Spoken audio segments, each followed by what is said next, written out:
I stood before the full-length mirror, bathed in the cool, sterile light of my cramped apartment bathroom.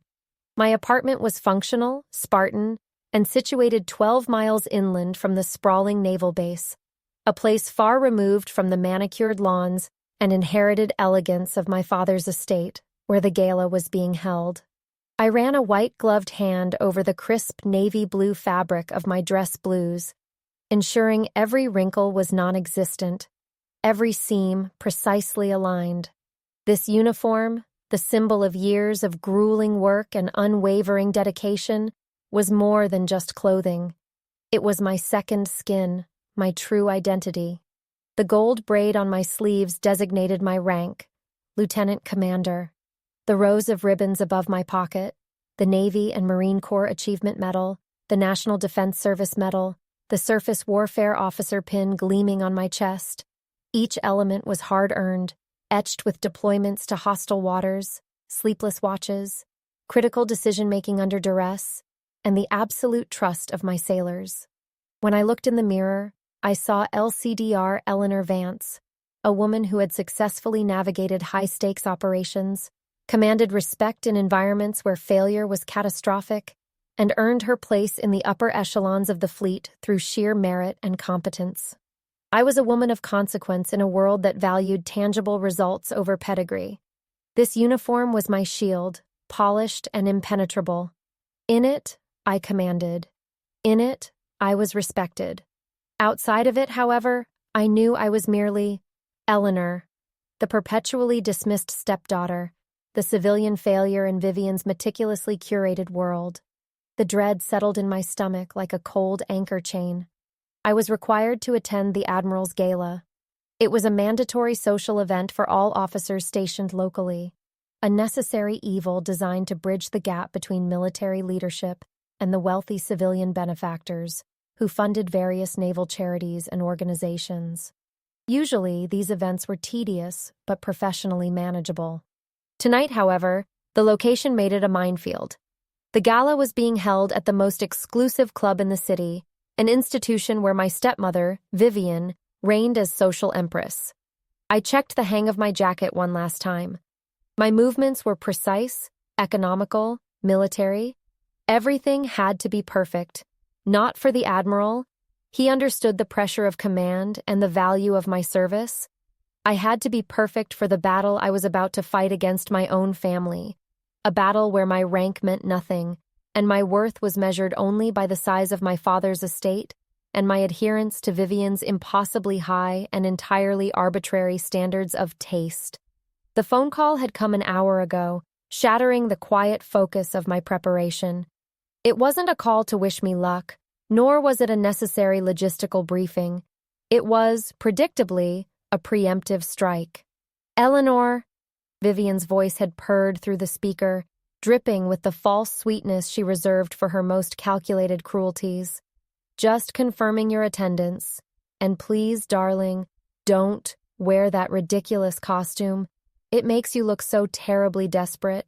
I know it's mandatory for the lower ranks, but surely you can pull off something that suggests you might actually have inherited some taste from your mother, or perhaps invested in a decent tailor." I had gripped the phone so tightly my knuckles were white. Costume. She used the word deliberately, stripping away the honor, the sacrifice, the history embodied in the dress blues. She couldn't see the insignia of command. She only saw the lack of an inherited designer gown. "Vivian," I replied, my voice dangerously level. "The dress uniform is required for all attending officers. It is not a costume."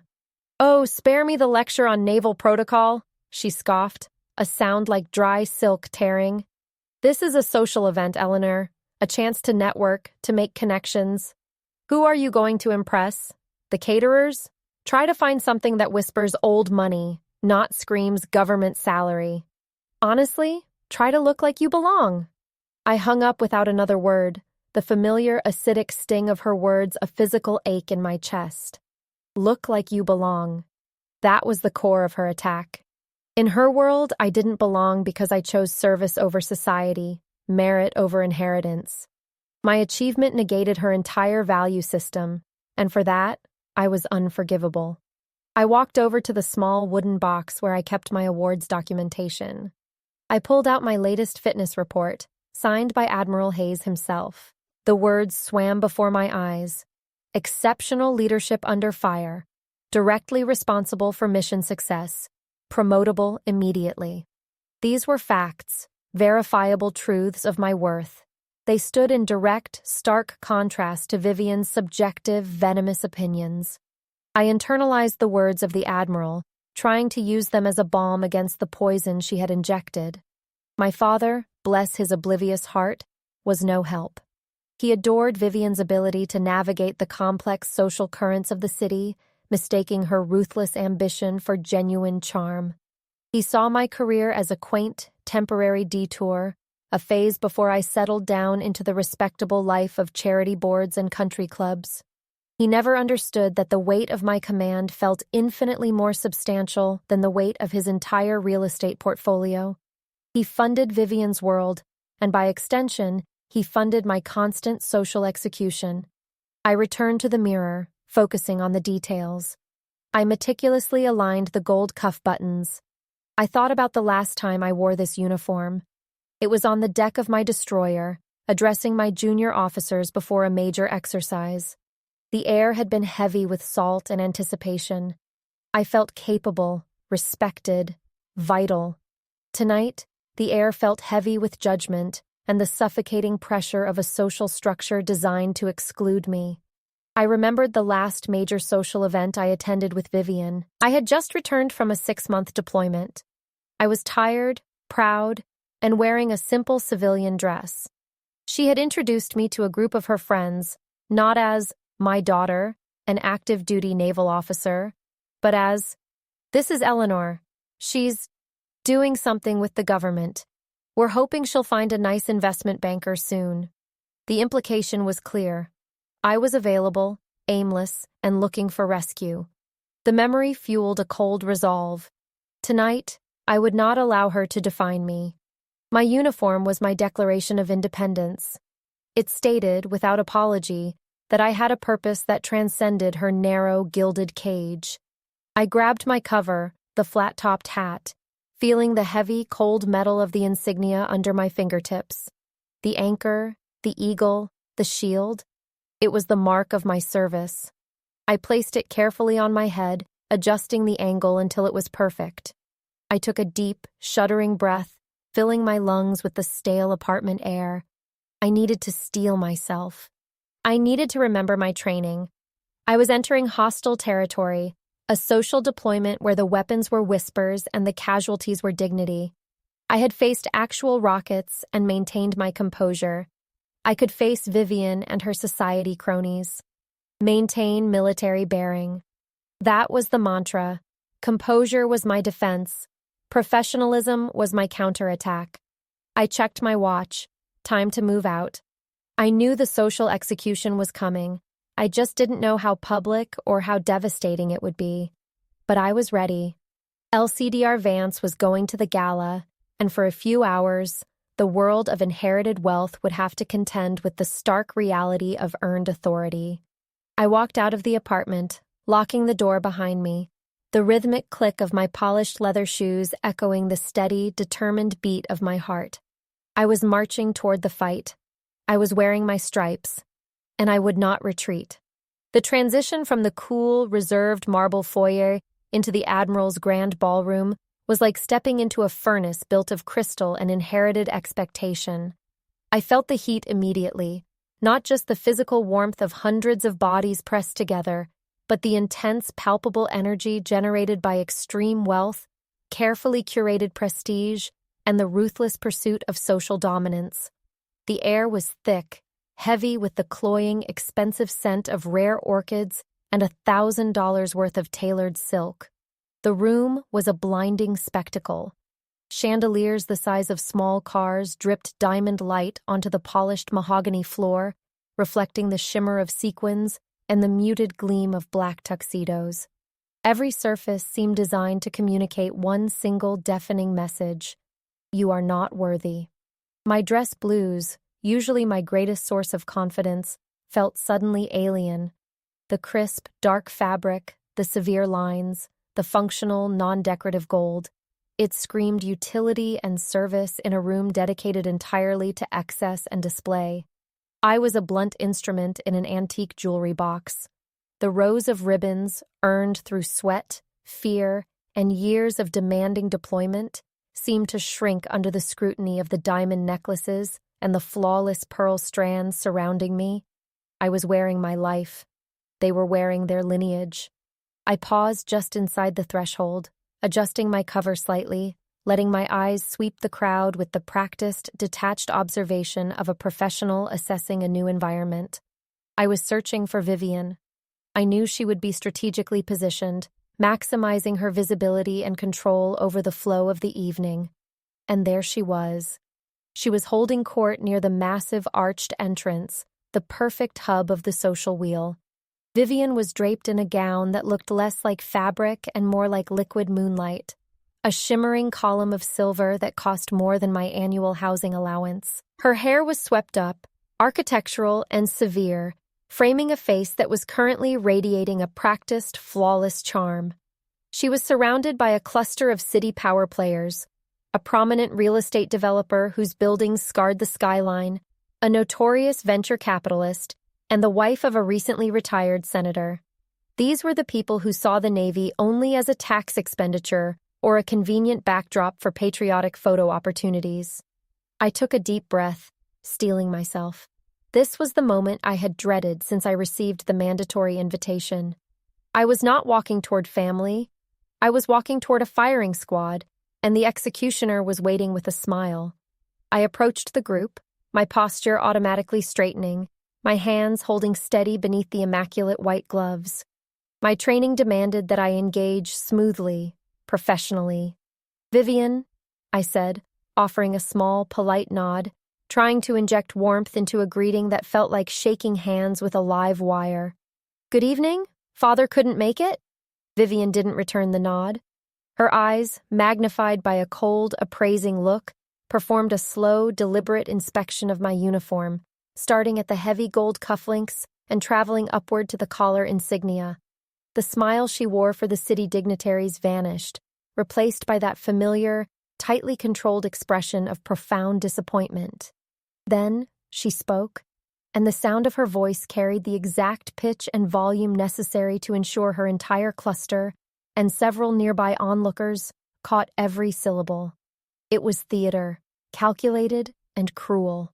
"Eleanor," she announced, drawing out my name as if it were a minor inconvenience. "I see you chose the costume after all. Honestly, darling, you look like a waitress or a glorified security guard." The air in my lungs froze. It wasn't the insult itself. I had heard far worse from disgruntled sailors and belligerent foreign officials.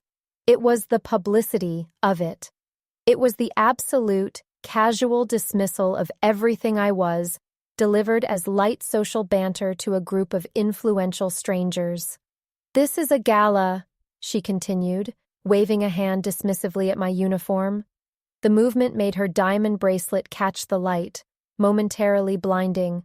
"Not a recruiting station. I specifically told you this was a black tie event, not a job fair." I felt the blood drain from my face, leaving a cold, hollow sensation in my cheeks. My hands clenched beneath the gloves, the leather stretching taut over my knuckles. My military discipline kicked in instantly, demanding composure, demanding that I present an impermeable front. I had to speak, and my voice had to be steady. "I was told that the dress uniform was appropriate for this event, Vivian," I stated, my tone low and level, carefully neutralizing any trace of anger or hurt. "It is standard protocol when representing the service at an admiral's function." I tried to sound like LCDR Vance, the officer who commanded deference, not Eleanor, the stepdaughter who was perpetually irrelevant. One of the men, the real estate mogul, chuckled. A short, nervous sound that clearly signaled his loyalty lay entirely with Vivian's social power. The senator's wife offered a tight, pitying smile. They weren't judging my uniform. They were judging my place in the Vance family hierarchy, and Vivian had just publicly confirmed I was at the very bottom. Vivian leaned into the group, lowering her voice conspiratorially, yet ensuring the sound carried perfectly across the polished floor. It was a performance of shared, intimate judgment. "It's such a shame," she sighed dramatically, shaking her head. "All that potential, wasted on running around on ships and playing soldier.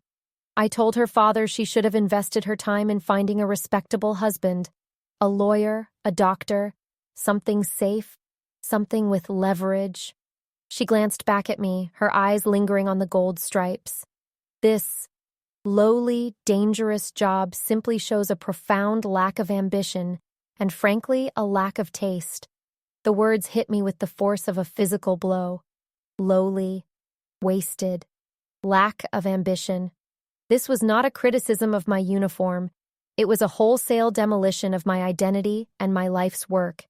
She was telling these powerful strangers that my career, the career that had defined my purpose, my competence, and my honor, was nothing more than a childish rebellion against her definition of success. She reduced my command, my strategic planning, and the solemn responsibility I held for the lives of my sailors to the level of a frivolous, misguided hobby.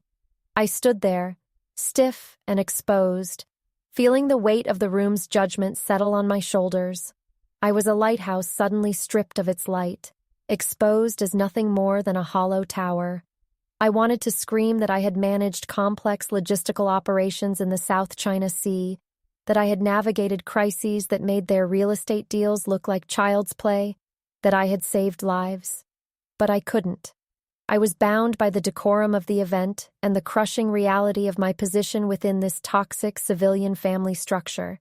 To argue would only confirm her narrative, the emotional, defensive child trying to justify her poor choices to the sophisticated adults.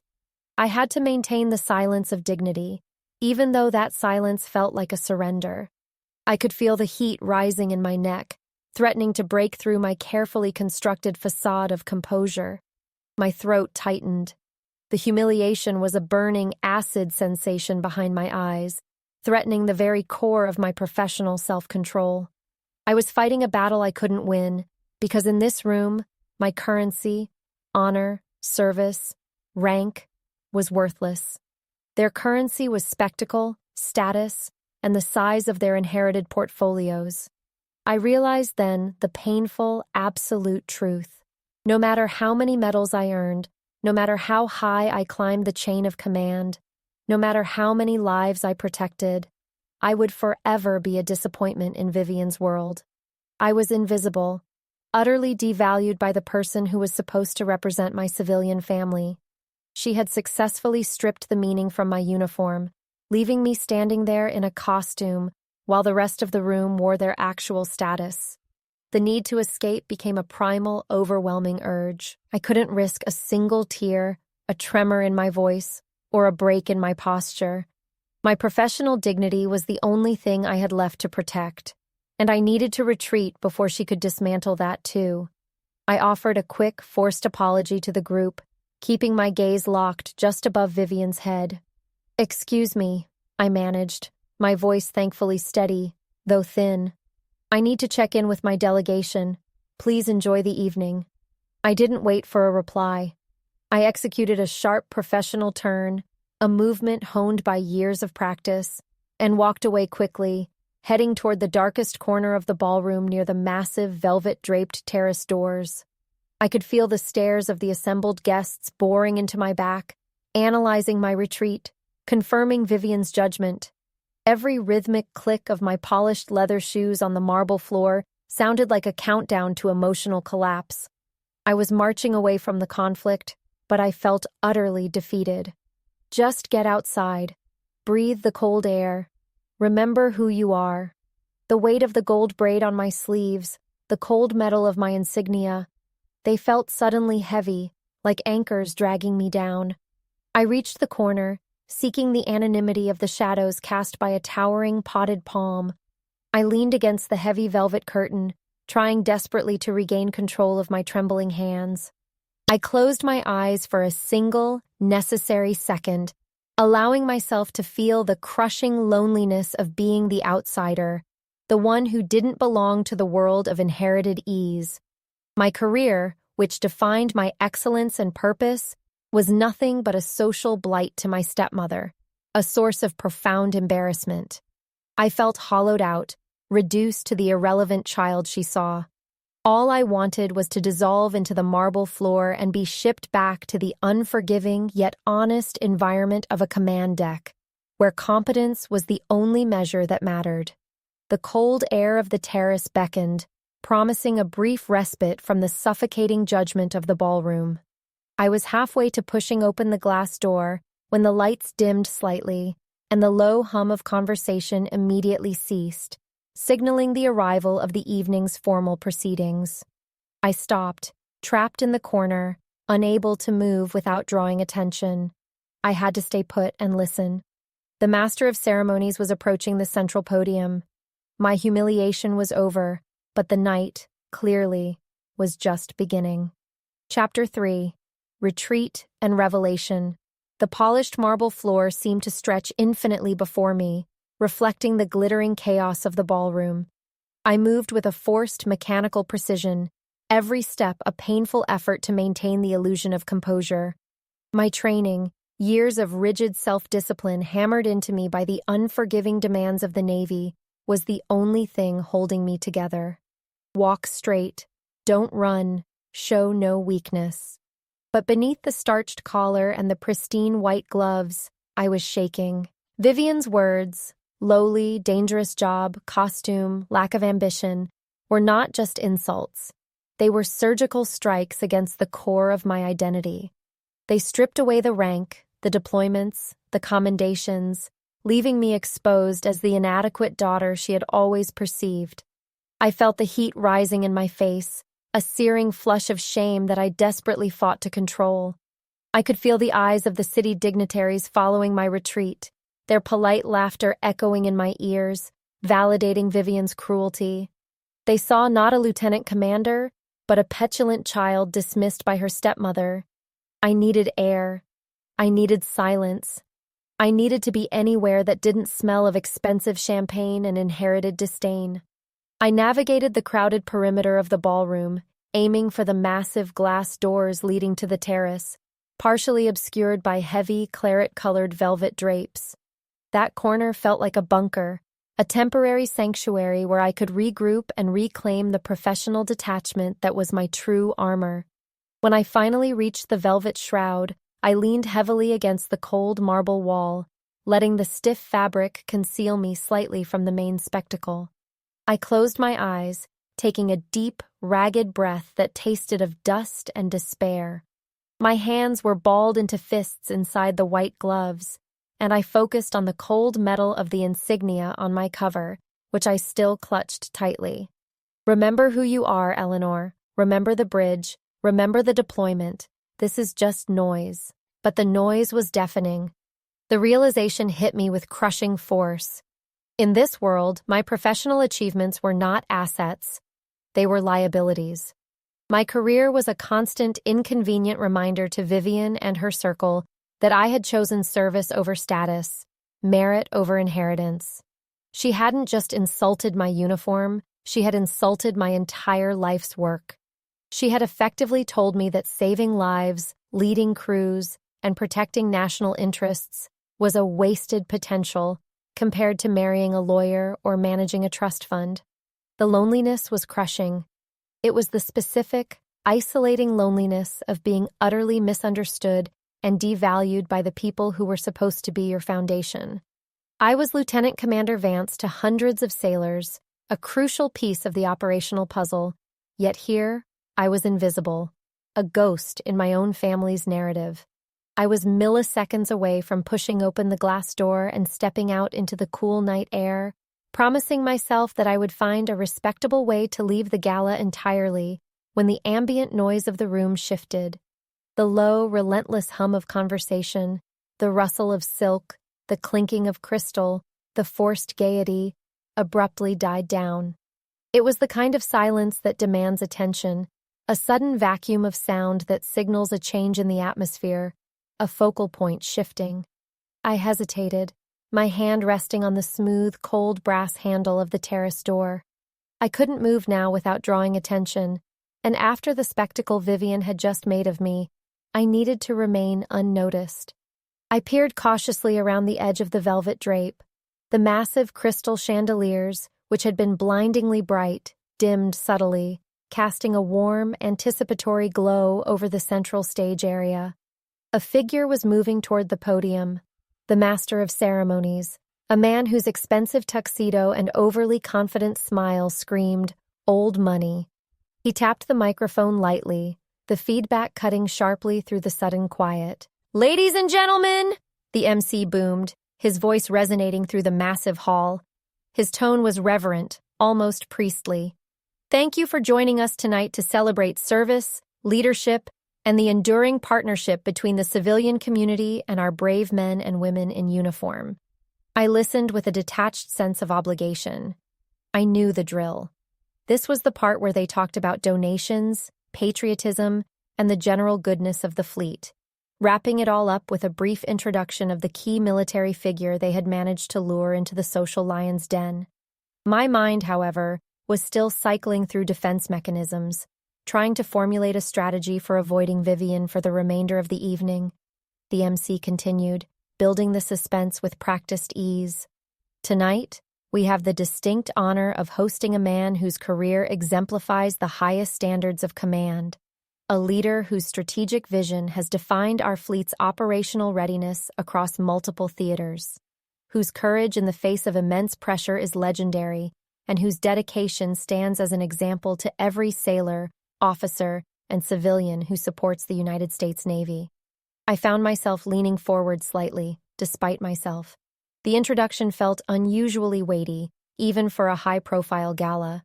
This wasn't just a captain or a rear admiral. This sounded like someone truly significant. I scanned the crowd, noting how Vivian, who was still holding court near the entrance, had adopted a look of intense, expectant fascination.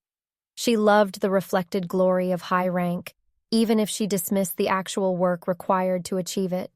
The MC paused for a dramatic beat, savoring the hushed anticipation of the crowd.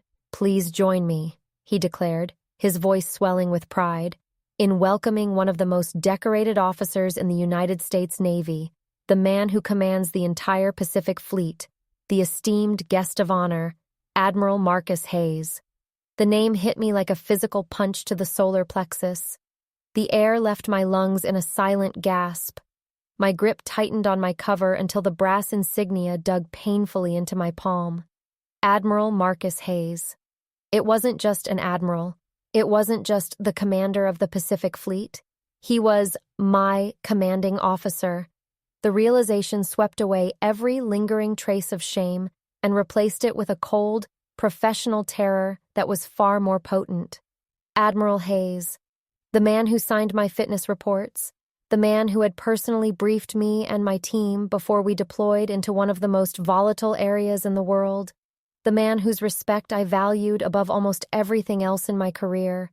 I had served directly under him for the last 18 months. He knew my work ethic, my tactical acumen, and the exact nature of my contribution to the fleet. He was the highest professional authority in my life. I felt a sudden, dizzying wave of nausea. My two separate, fiercely protected worlds, the disciplined, high-stakes military realm and the dysfunctional, petty civilian life ruled by Vivian, had just violently collided. My eyes snapped back toward Vivian. She was glowing, oblivious, adjusting her expensive shawl and preparing to unleash her full social arsenal on the Admiral. She had no idea that the glorified security guard she had just publicly mocked was directly and professionally accountable to the guest of honor. The irony was breathtaking, and the potential fallout was catastrophic. I had spent the last hour trying to minimize the damage Vivian had inflicted on my personal dignity. Now, I faced the terrifying prospect of my commanding officer, a man who demanded excellence and professionalism above all else, walking into this room and witnessing the absolute train wreck that was my civilian life. Would he see me as the competent officer who led a crew through a crisis, or the humiliated, irrelevant child whose own family publicly deemed her career a waste? The applause was beginning to swell, a thunderous roar signaling the admiral's entrance. I pressed myself further into the shadows of the velvet curtain, my heart hammering against my ribs. I needed to become invisible. If Admiral Hayes saw me now, standing alone and exposed in the corner, immediately after my stepmother had loudly and publicly degraded my service, how could I ever look him in the eye again? My professional standing, my immediate future, and my reputation within the fleet felt suddenly, horrifyingly vulnerable. I watched the main entrance, my body rigid, military discipline fighting a losing battle against sheer adrenaline-fueled panic. The Admiral was about to enter the room. The moment of truth, the collision I had always feared, was upon me. I was trapped. I could only stand here and wait for the man who held my career in his hands to walk into the scene of my greatest humiliation. The roar of applause that greeted Admiral Hayes's announcement was deafening, yet somehow, in my corner, it sounded muffled, distant, like thunder heard from the bottom of a well. My entire world had narrowed down to the realization that the man about to enter the room, the guest of honor, the pinnacle of the evening's social and military hierarchy, was the very man who signed my performance reviews, the man whose professional judgment determined my trajectory in the Navy. I felt the sudden, crushing weight of my dress blues, which moments ago had felt like a defensive shell, now felt like a spotlight. Vivian had just publicly dismantled my career, calling it a lowly, dangerous job to a circle of influential civilians. And now, my actual commanding officer, the ultimate arbiter of that career's merit, was walking into the fallout. I pressed my back hard against the cold velvet curtain, trying to become part of the architecture. I didn't want him to see me here, marginalized, hiding, a living testament to my stepmother's disdain. My hands were shaking so badly inside the stiff white gloves that I had to anchor them by clutching my cover tightly to my side. The music swelled, a triumphant brass fanfare, announcing his physical arrival. Admiral Hayes entered the ballroom not just as a man, but as a force of nature. His full-dress uniform, the most formal and decorated in the fleet, seemed to absorb the light, radiating authority. I could see the full expanse of his ribbon rack, a tapestry of dedication and conflict, far more extensive than mine. He moved with a practiced, economical grace that spoke volumes about years spent commanding large crews and navigating high-pressure situations. The crowd surged toward him immediately, a frantic, glittering wave of silk, diamonds, and eagerness. The city officials and socialites, the same people who had laughed politely at Vivian's expense, now formed a desperate receiving line, each one vying for the Admiral's attention, a handshake, a brief, validating moment of recognition. And there was Vivian. I watched her with a detached, clinical horror. She was already positioned perfectly, a master chess player anticipating the move. She stood directly next to the senior city council member, her smile dazzling, her posture radiating poised, effortless importance. She was ready to execute her social magic, to introduce herself as the family representative, to imply a level of intimacy and shared status with the guest of honor. She was prepared to claim me, or rather, claim his recognition of me, as her own social currency. Admiral Hayes began the ritualistic greetings, moving down the line slowly, professionally. Each handshake was brief, each smile courteous but reserved. My breath hitched in my throat as he approached Vivian's cluster. I saw her lean forward, her hand outstretched, her lips already forming the practiced, honeyed introduction. My mind screamed, "Please, just get past her, don't let her touch you." But then, the movement stopped. Admiral Hayes reached the city council member, offered a quick, firm handshake, and then, inexplicably, he paused. He did not extend his hand to Vivian. He didn't even turn his head in her direction. Instead, his eyes, sharp and intensely focused, began a deliberate sweep of the vast ballroom. It wasn't a casual glance. It was a military scan, a commander looking for a specific asset, assessing the terrain. The noise in the immediate vicinity dropped. The dignitaries, sensing the halt in momentum, quieted, waiting for the Admiral to engage the dazzling woman next to them. Vivian's smile, fixed and professional only a second ago, started to waver, replaced by a flicker of confusion. And then, his gaze found me. It felt like the barrel of a high-powered lens focusing across the expanse of the room. He didn't just look at me. He saw me. He saw Lieutenant Commander Eleanor Vance, tucked away in the shadows, wearing the uniform that Vivian had called a costume. The silence that followed was terrifying. It wasn't the silence of polite attention. It was the abrupt, shocked silence of 1,000 people holding their collective breath. Every single person in that immediate quadrant, including my stepmother, followed the unwavering line of his gaze. Straight across the polished marble, past the crystal arrangements, past the assembled wealth, to the solitary figure in dress blues, leaning against a dark curtain. Admiral Hayes didn't say a word to the receiving line. He didn't offer an apology or an explanation. He simply turned his back on the assembled social elite. His boots clicked once, twice, 3 times on the marble floor. He started walking. He walked straight toward me. The impact of that decision was immediate and palpable. It was a complete public rejection of the established social hierarchy. He was bypassing the money, the political power, and the social grace represented by the receiving line, prioritizing a single low-ranking officer standing alone in the corner. My heart hammered against my ribs, a frantic drum solo in the profound silence. I felt my cheeks flush crimson, a mixture of utter disbelief and profound vulnerability. I couldn't move. I was rooted to the spot, expecting him to stop, offer a polite nod, and continue on. But he didn't stop until he was directly in front of me. Close enough that I could see the fine lines of fatigue around his eyes. Close enough to smell the crisp starch of his uniform. I instinctively snapped to attention, my posture rigid, my hand lifting in a sharp, formal salute. He didn't return the salute immediately. Instead, he dropped his eyes from my face to the ribbons on my chest, a small, knowing smile playing on his lips. Then, in a move that completely shattered the decorum of the event, he lowered my arm gently and pulled me into a brief, powerful, genuine embrace. It was an act of profound professional and personal validation. It said, "I see you. I know what you do. I respect your service." "Eleanor," he said, his voice deep and clear, carrying easily in the sudden vacuum of sound.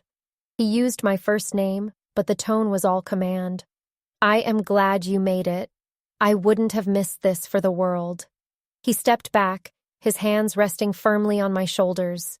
He looked past me, over the assembled crowd, and then he reached out and took the microphone from the hands of the master of ceremonies, who stood nearby looking utterly stunned. "Ladies and gentlemen," the Admiral began, his voice immediately commanding the entire hall. The casual hum of conversation that had tentatively started up again instantly died away. This was not a social greeting. This was an address. "I see many distinguished individuals here tonight, leaders in commerce and community, and I appreciate your commitment to supporting our fleet." He paused, his eyes sweeping over the room, before returning to me. His hand tightened slightly on my shoulder, anchoring me in the spotlight. "However, I want to take a moment to single out a true hero. I did not come here tonight to speak about budgets or infrastructure. I came here to acknowledge the caliber of the men and women who make our mission possible. This officer," he stated, his voice ringing with authority, "is Lieutenant Commander Eleanor Vance." The sound of my full rank and name, spoken by the Admiral of the fleet, was like a physical shield snapping into place. It was the absolute, irrefutable counter-argument to every cruel word Vivian had whispered. I felt the heat rush back into my face, but this time it was the flush of earned pride, a glorious, undeniable warmth that banished the cold sting of shame. "LCDR Vance," he continued, turning slightly so the crowd could see both of us, "is the embodiment of courage and commitment. Just 4 months ago, during her deployment in the 5th Fleet, she was the operations officer aboard the USS Guardian when we encountered an unforeseen and highly volatile technical failure. It was a situation that could have resulted in catastrophic loss of life and equipment. My mind raced back to that deployment, the endless hours of damage control, the critical decisions made under extreme duress. I had done my job. I had done what I was trained to do. But to hear it recounted here, in this dazzling civilian setting, by this man, transformed the experience from a professional duty into an act of heroism. In the chaos, the Admiral stated, his gaze challenging the room, while others might have panicked, LCDR Vance took charge. She demonstrated leadership under fire that was beyond her years and rank. Her quick thinking, her decisive command of her division, and her refusal to yield to fear saved that vessel and every sailor aboard. He paused again, letting the gravity of the statement sink into the audience. The silence was so complete I could hear the faint, distant clinking of silverware from the catering station. She did not seek recognition. She simply did her duty. And that duty, ladies and gentlemen, is why we sleep safely at night. She is the epitome of the professionalism and dedication that defines our Navy, and she is, without a doubt, the future of our fleet. He released my shoulder and offered a final, powerful statement. I am honored to stand here tonight, not as a guest, but as an officer who serves alongside Lieutenant Commander Vance. She has earned every stripe, every ribbon, and every ounce of respect this nation can offer. Then the applause hit. It wasn't polite, measured clapping. It was a tidal wave of genuine admiration, a thunderous roar that shook the crystal chandeliers. People were standing, cheering, their faces alight with a respect that had been utterly absent moments before. I stood there, blinking against the sudden, blinding flash of professional validation. I was no longer the irrelevant child. I was the lieutenant commander, the operations officer, the hero. The uniform was not a costume. It was a testament. I risked a glance toward the spot where Vivian had been standing. She was still there, but the transformation was shocking. All the polished charm had evaporated, leaving behind a pale, frozen mask of disbelief. Her jaw hung slightly open, her eyes wide, darting between the Admiral and me. The cluster of dignitaries who had been laughing with her were now looking pointedly away, some of them already moving toward me, their expressions shifting rapidly from curiosity to eager admiration. Vivian had tried to use her social power to obliterate my worth. Admiral Hayes had used his professional authority to completely resurrect and amplify it, right in front of her most valued audience. Her weapon, public humiliation, had been turned on her, magnified tenfold. The Admiral stepped back, nodding to the MC to resume control of the microphone, but the program was effectively hijacked. He turned back to me, the noise of the room a celebratory wall around us. "That was quite a performance, Commander," he murmured, his eyes twinkling with genuine approval. "I trust you weren't planning on retiring anytime soon?" I managed to smile, the trembling in my hands finally subsiding. "No, Admiral, not while there's still work to be done." "Good," he replied, his voice dropping slightly, becoming serious. "Because we need you. Now brace yourself. You're about to be mobbed." And I was. The moment the Admiral was momentarily distracted by a senior officer approaching him, the crowd descended. The real estate mogul who had chuckled at Vivian's security guard comment was suddenly pumping my hand with effusive praise. "Commander Vance, truly inspiring. My son is looking at Annapolis, you know. Could I possibly get your card? We should discuss your career path." The change was absolute. My rank now mattered more than their money. My service superseded their status. I handled the sudden influx of attention with the polished professionalism the Navy had drilled into me. Concise answers, firm handshakes, maintaining eye contact. I was the officer, and I was in command of this social situation. I watched as Vivian finally tried to rally, attempting to regain control of the narrative. She moved slowly, tentatively towards the Admiral, who was now engaged in conversation. "Admiral Hayes," she interjected smoothly, her voice tight but attempting to project warmth. "I'm Vivian Vance, Eleanor's stepmother. It is such an honor to finally meet you. I apologize for not connecting sooner. The family is just so proud of Eleanor's dedication. It was a desperate, last-ditch attempt to attach herself to my sudden glory. Admiral Hayes turned his head. He gave her a brief, non-committal nod, the kind of acknowledgement one gives to a waiter or a distant, unimportant acquaintance, and his eyes immediately shifted back to the officer he was speaking with. He didn't offer his hand. He didn't engage her narrative. He effectively erased her from the conversation, treating her as social white noise. Vivian stood there, frozen, her practiced smile dissolving into a thin line of utter defeat. I walked toward her then, excusing myself politely from a local politician. I didn't need to speak to her. I simply needed to stand near her, to let the weight of the room's redirected attention settle on her shoulders. I met her gaze. My expression was perfectly composed, professional, and entirely devoid of malice. I didn't gloat. I didn't argue. I didn't need to. My eyes, backed by the authority of the Admiral's recent declaration, conveyed the simple, devastating truth. You tried to make me small. You tried to tell me my life was wasted. But tonight, the highest authority in the room proved that my worth is earned, and yours is simply borrowed. It was the quietest, most powerful victory of my life. My uniform was no longer a costume. It was the banner of my undeniable triumph. The battle was over. I had won. The applause was not just sound. It was a physical force, a tidal wave of sudden, overwhelming approval that crashed over me, utterly washing away the last traces of Vivian's venom.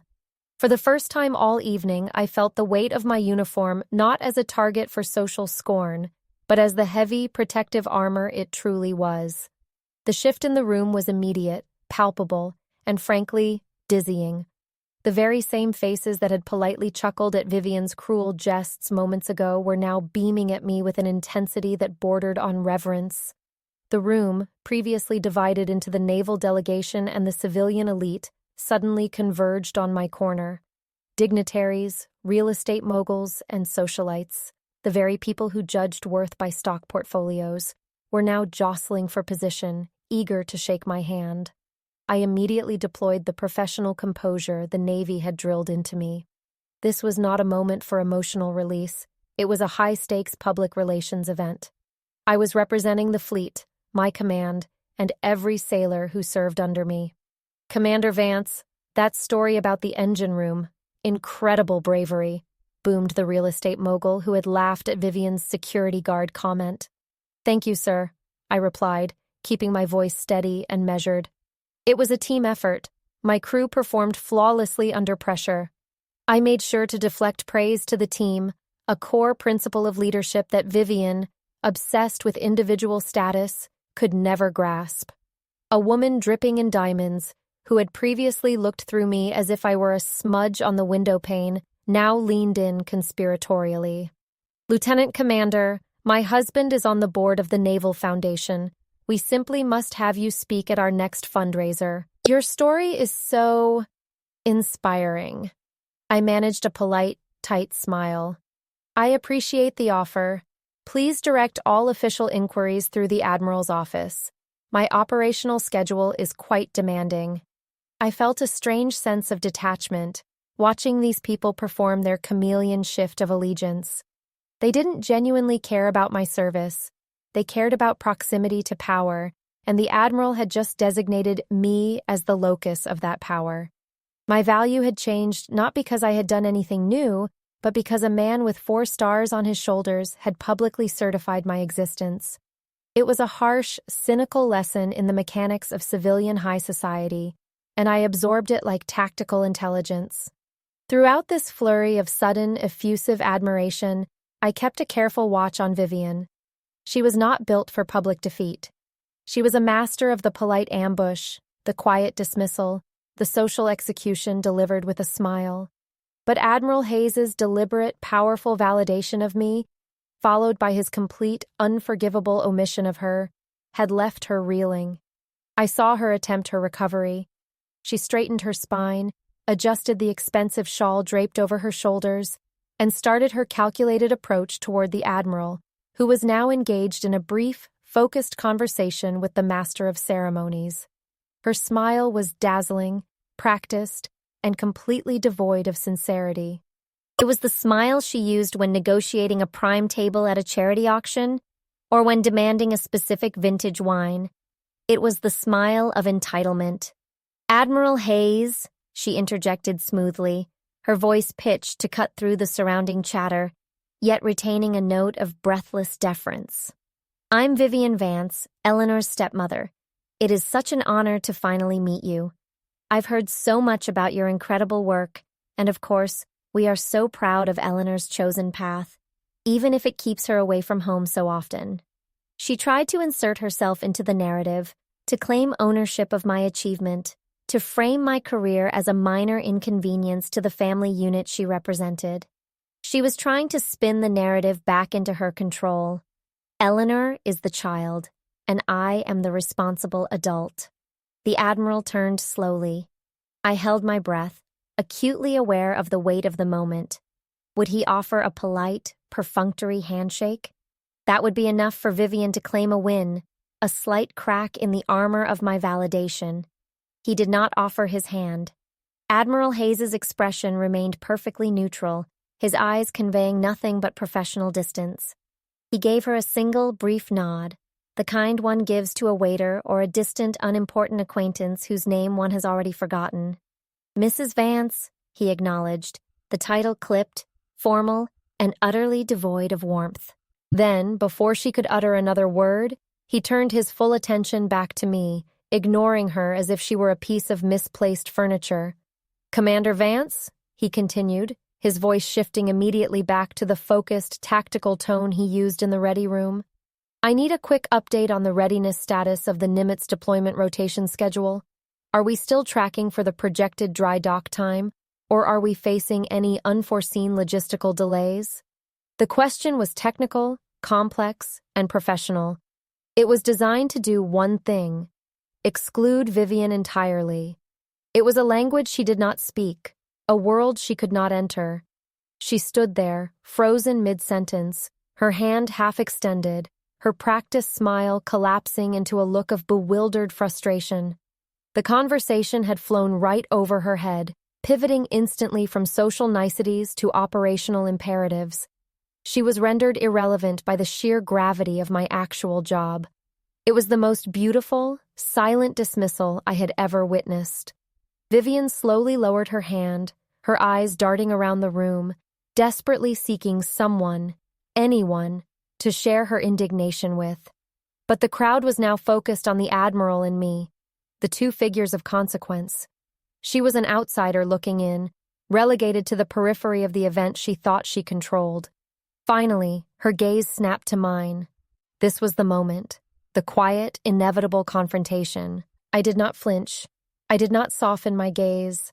I met her eyes, coolly, politely, and with the full, unflinching authority of the rank she had just ridiculed. There was no need for grand pronouncements or petty retaliations. The truth was already hanging in the air, articulated by the Admiral's words and the crowd's sudden change of heart. My eyes conveyed the quiet, devastating realization. "You tried to reduce me to nothing, but my merit spoke louder than your money. Your status is inherited, mine is earned. And tonight, the world saw the difference." I felt a profound sense of peace settle over me. All the years of passive aggression, the subtle digs, the open mockery, it all vanished under the crushing weight of public, undeniable proof of my worth. She saw the victory in my eyes, not a gloating victory, but a settled, professional certainty. I was untouchable in this moment. Her face, usually so meticulously controlled, betrayed a flicker of genuine shock, followed by a deeper, more dangerous emotion: panic. She finally understood that she had not just insulted her stepdaughter, she had insulted a key asset of the most powerful man in the room, and in doing so, she had undermined her own social standing. Her strategy had backfired spectacularly, costing her credibility in front of the very people whose approval she craved. The silence between us was heavy, a complete surrender on her part. She had no weapon left. She couldn't mock my uniform now, The Admiral had just declared it a symbol of courage. She couldn't claim I lacked ambition. My career trajectory was clearly endorsed at the highest level. She finally broke the gaze, turning away with a stiff, unnatural movement, retreating toward the edge of the ballroom. She did not look back. I felt a gentle pressure on my arm. Admiral Hayes had finished his quick tactical discussion and was now smiling down at me, a genuine parental warmth in his eyes that was rarely visible outside of a private setting. "Come on, Commander," he said softly, his voice cutting through the remaining noise. "Let's get you out of here. You've earned a break, and frankly, you've done enough socializing for one night." The relief was instantaneous. I didn't want to bask in the newfound admiration. I wanted the quiet dignity of my own space. "Thank you, Admiral," I replied, allowing him to guide me gently away from the eager throng. As we walked toward the grand exit, past the velvet ropes and the bowing staff, the Admiral leaned in slightly. "You handled that beautifully, Eleanor," he murmured, his tone shifting from commanding officer to mentor. "The uniform isn't just about rank or authority. It's about bearing. It's about being able to stand tall when everyone else is trying to knock you down. You didn't argue with her. You didn't have to. Your service spoke for itself." "I appreciate that, sir," I said, walking slightly ahead of him, sensing the eyes of the entire room following our procession. It was difficult to maintain composure, but my training kicked in. "It always does," he agreed. "And that's why you're where you are. Never seek validation from those whose only qualification is inheritance, Commander. They confuse status with substance. True leadership, true worth, is always earned in the crucible of challenge, not bestowed in the comfort of a ballroom." His words were not just professional affirmation, they were a personal balm. They validated the path I had chosen, the sacrifices I had made, and the person I had become, independent of my family's cynical expectations. We reached the imposing double doors leading out to the cool night air. The Admiral paused, his hand resting lightly on the door handle. "Go home, Eleanor," he commanded, his voice soft but firm. "And remember this night. Remember the feeling of the applause, yes, but more importantly, remember the feeling of knowing that you stood on your own merit, and that merit was recognized by those who truly understand the cost of commitment." I offered him a crisp, professional salute.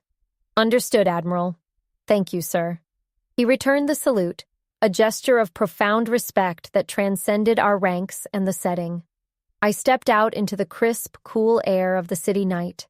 The traffic noise and the distant sirens were a welcome contrast to the oppressive, glittering falseness of the ballroom.